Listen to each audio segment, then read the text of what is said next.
What's up, everybody? This is my video analysis of Evie Calderon.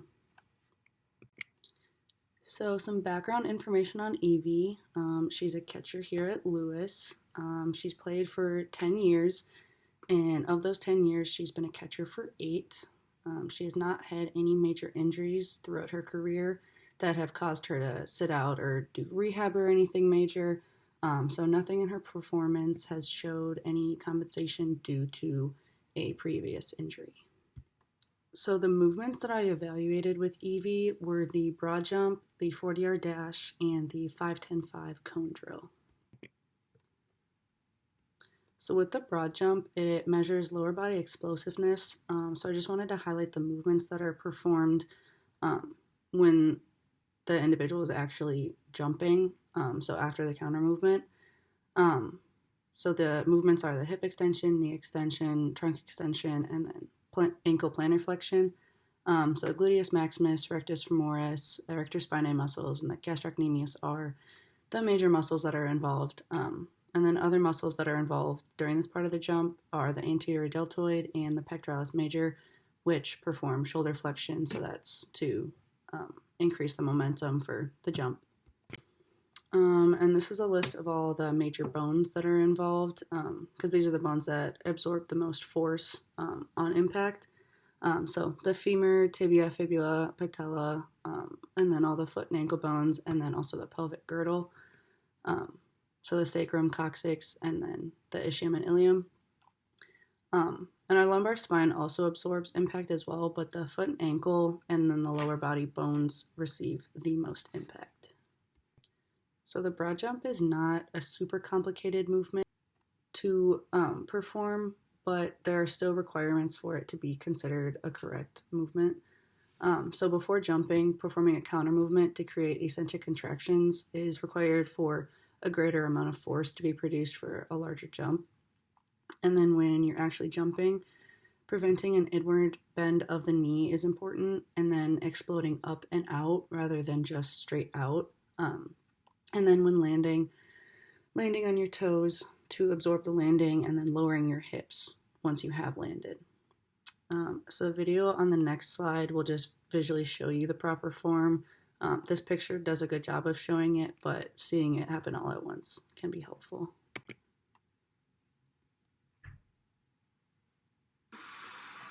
Welcome to Velocity Sports Performance. Today we're going to go over the broad jump. During the broad jump, one of the biggest mistakes people make is they do not start on the line. Broad jumping is an assessment of your lower body explosiveness. So what we're going to do, we're going to make sure that our toes are right exactly on the line. When I jump, I'm going to extend fully forward, and then I'm going to bring my knees up. It just looks like this. You got to have a firm landing. A couple things that you could work on to get better. When you start, our power comes from our legs, so bending our knees is incredibly important. A lot of people jump like this, and they don't get any power from their legs. So make sure that you bend your knees and you're driving out forward. To get a measurable jump, you have to come to a complete stance on your landing. You can't fall forward or backwards. It's not going to count. So you got to make sure you land with a clean landing. I'll show you one more time. Make sure you fully extend out into a straight line. Nice clean landing.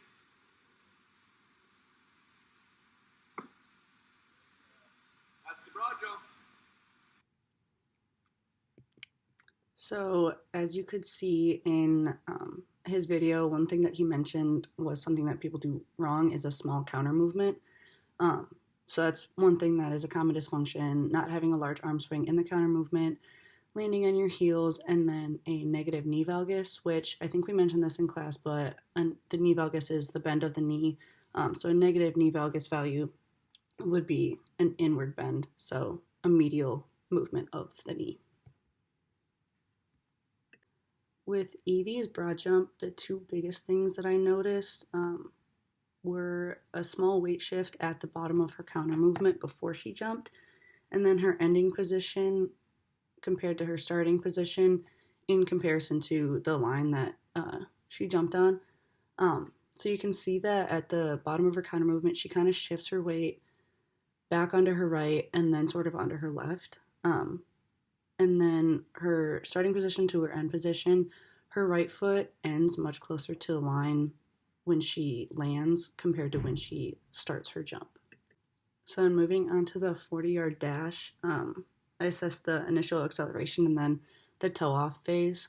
So, during the acceleration phase, which is the push off out of the stance, the movements performed are hip extension, knee extension, ankle plantar flexion, and then depending on which foot you have in front and which foot you have behind, your shoulder flexion and extension will depend. But for Evie, her left shoulder performs flexion and then her right shoulder performs extension. So for extension, it's the posterior deltoid, latissimus dorsi, and the teres major.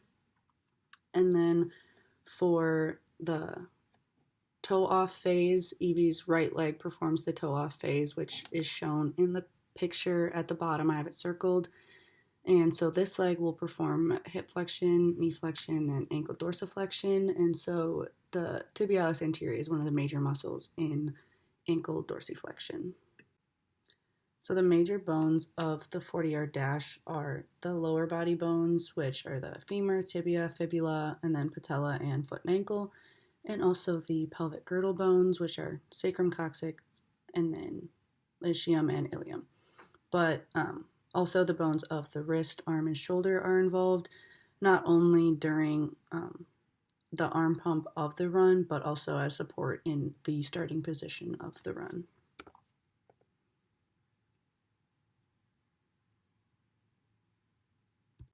So this picture shows pretty great form of a runner's stance without blocks, which is the way that we ran our 40-yard dash for our videos. So you can see that his shoulders are forward and down, and that there's a slight bend in his knees, and then his hips are elevated above his shoulders, and his foot positioning is allowing him to lean his weight forward slightly. And you can see that his weight is mostly on his hands, and there's not a whole lot of weight that's back in his feet. So a lot of people, when they do a run like this, rely on their legs for an explosive push off, which does make sense. So when they start, they have their weight back in their feet, and their hips are generally even with their shoulders or lower than their shoulders. So then their trunk becomes parallel with the ground. So you can see here that Evie's starting position is clearly nothing like the previous picture. You can see that her left knee is all the way up at her chest. Her weight is concentrated mostly on her back right foot. Her back has a slight arch to it because her hips are lower than her shoulders, and her feet are way too far apart. So because her weight is back on her right leg, her left leg is having to act as a stabilizer, and so when she's pushing off, she has to shift her weight onto her left foot and then push off with her right, rather than having both legs to push off of and then strike down with the leg that she has as her toe off.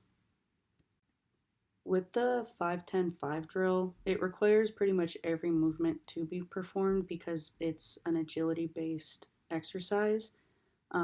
So with this drill, the addition of hip rotation and then hip abduction and adduction are present.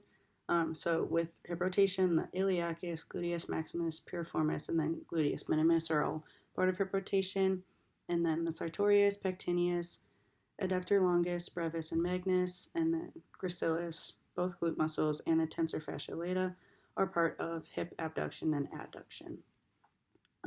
So these muscles are needed because of the change of direction. So turning of the body, sticking the leg out to break, and then change directions are movements that require these muscles.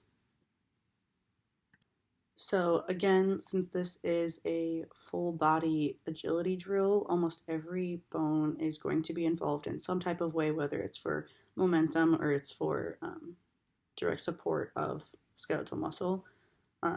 So the bones that are directly impacted are going to be the lower body bones and then also the vertebrae. So femur, tibia, fibula, patella, and then foot and ankle bones, and then all of the pelvic girdle, and then the vertebrae as well. Um, so in this next slide that I have, there's another brief video that goes over the proper form of the 5-10-5 drill. And this is just like a visual aid for us to be able to see it done properly rather than our classmates doing the drill.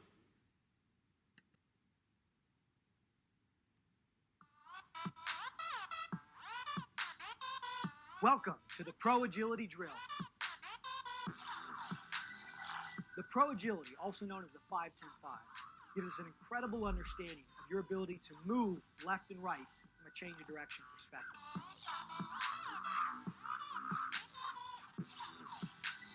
You'll be asked to set up on a center line with your feet shoulder width apart, loaded down into a good athletic base. If you're asked to go to the left, you will put your left hand on that center white line with just enough energy to touch the line, but not so much that you're leaning forward.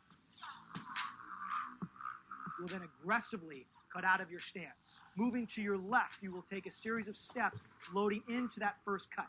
As I go to my left, I put my left hand on that white line, putting as much energy as I can into my inside leg with the intention of sprinting back the other way. As I approach that other cut line, I will then load into my right side, putting my right hand on the ground. Once I have finished that final cut, I will sprint back through my shadow where I originally started the drill. Performing this drill to the best of your ability shows yourself an incredible capacity to change direction, and that is what matters when the defense is coming your way on the field of play.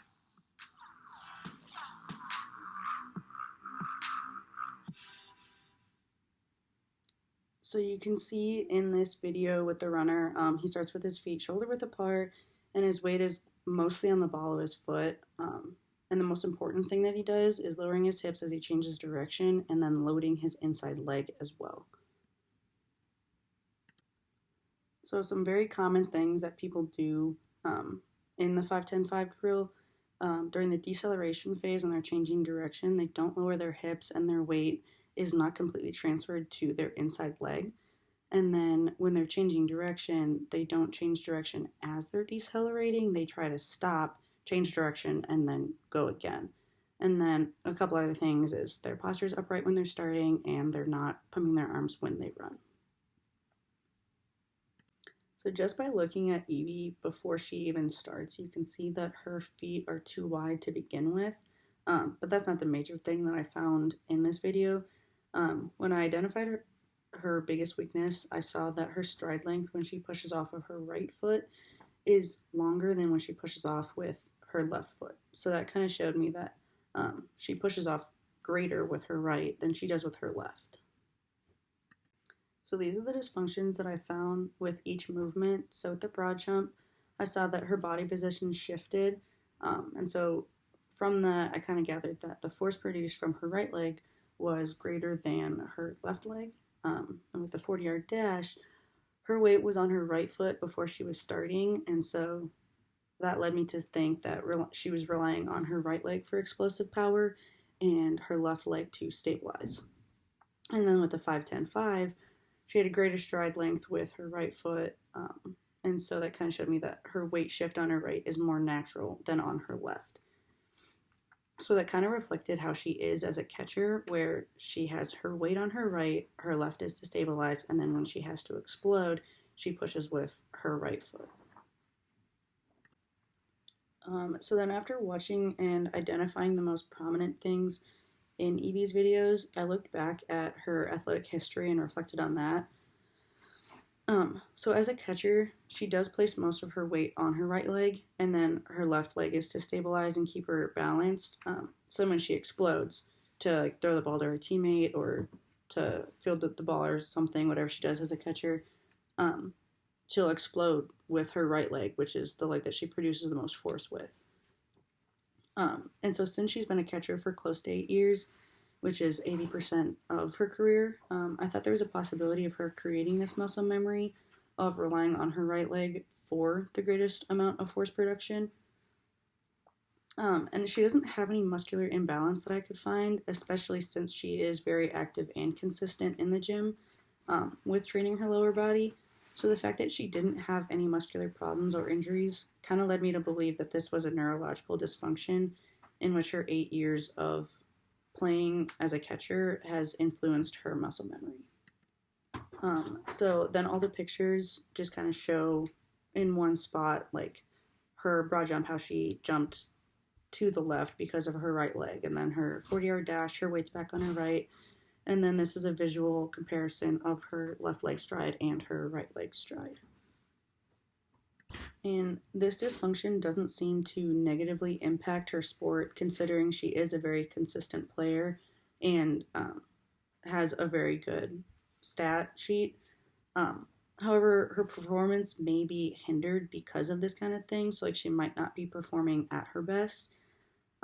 So as I mentioned, with her stride length being different, this could affect her speed when she's running bases. Like she might not be getting to the bases as fast as she possibly can because of the uneven stride length, which might not be a huge thing because she could still be really fast, but fixing this could make her even faster. And then this could also help her not just in softball, but also just in the weight room because she does want to be a strength trainer and she's been lifting pretty heavily for the last 3 years. But because she has such a heavy dependence on her right leg, she's more apt to put the majority of weight on her right leg. And so because of that, it could lead to, at some point in her life, a muscular imbalance, which could possibly spiral then into other physiological problems.